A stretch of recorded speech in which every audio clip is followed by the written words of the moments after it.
everyone, this is Andy O'Fee from Crump Mortgage, also known as the Yankee Closer, and here we are Thursday, April the 6th, on the eve of the employment report. A lot of crazy things going on in the market here in the last 48 hours. The big news is what's going on with the Federal Reserve and their current balance sheet.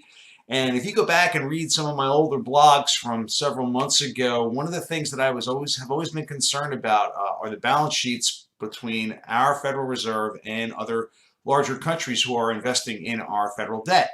The Federal Reserve has a balance sheet currently over $1.7 trillion in mortgage-backed securities.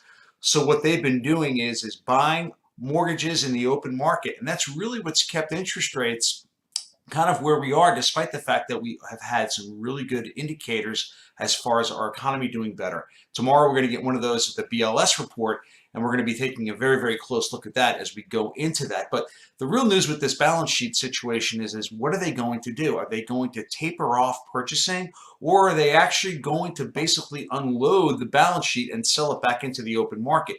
So what happens is the Fed buys mortgages on the open market, and any principal that they receive, that cash flow comes into them, into their balance sheet, and what they're doing is they in turn are going back out into the market, and you'd be shocked. They're buying anywhere between 4 to 5 to 6, even up to $9 billion in mortgage-backed securities each week, and that really is what's been keeping the rates, like I said, where we are right now between that 4 to 4.25 number, which has really been a very, very good stance for us to take a look at and get our loans locked. So very, very important what they're going to be doing going forward. Now, the reality is, are they going to be doing this in the next month, in the next 6 months? Well, you know, the Fed's a wild card.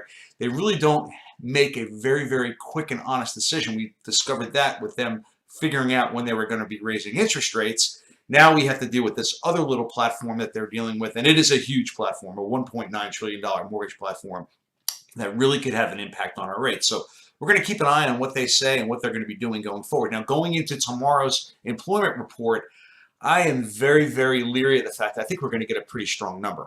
And if we do, like I said, I think we're going to see some more pressure on mortgage rates as we go in. So today, I'm going to encourage you that if you have a client that you're working with right now, I would encourage you to go ahead and get them locked. And I think that's really going to overlay what's going on with the technicals. And I'll show you right now, based on the yield treasury market, yield curves on the market, so you can get an analysis of what I'm looking at and get an idea of what we're looking at as we go into this number tomorrow. So let's quickly take a look at yields on the 10-year note.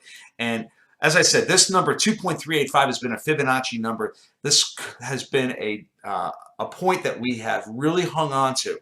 And I drew a graph a couple of weeks ago, and you can see we break below this number, and this is where yields come to die. 2.31. If you notice this line right across, we get to 231, and all of a sudden, boom, we pop back up. Same thing here, pop, pop. And are we going to see that again now that we're coming down here, and we've got this big number coming out tomorrow? So I think we're going to go into this number very, very conservatively. And like I said, the risk reward is that, hey, if the market comes in and the number comes in lower, well, you know what? You may miss an eighth of a point. But I think if you get it in higher, remember, rates go higher, faster, and lower, slower.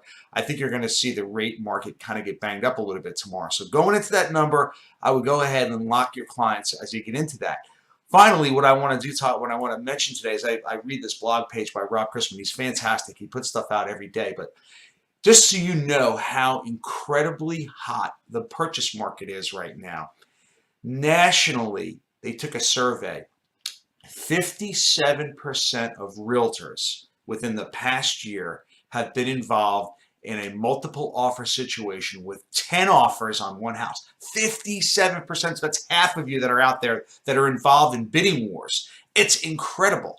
They also took a survey and said only 2% of realtors have been in a situation where there have been no bidding wars. So it's really pretty incredible. Talk about the supply dynamics in the market. So we really need to keep our eyes on that too here locally. So when we go forward into the number tomorrow, we'll keep our eyes on that. The market's hot, multiple offer situations. Call me. I've got a great tip for you. If you get something going and you want to get your offer ahead of everyone else's, please just give me a shout. I've got a great idea for you. So Andy O'Fee, the Yankee Closer. Sorry for the long video, but it is a big day. A lot of news in the market. Let's keep our eyes on things, and I hope everyone has a great day. Thanks so much.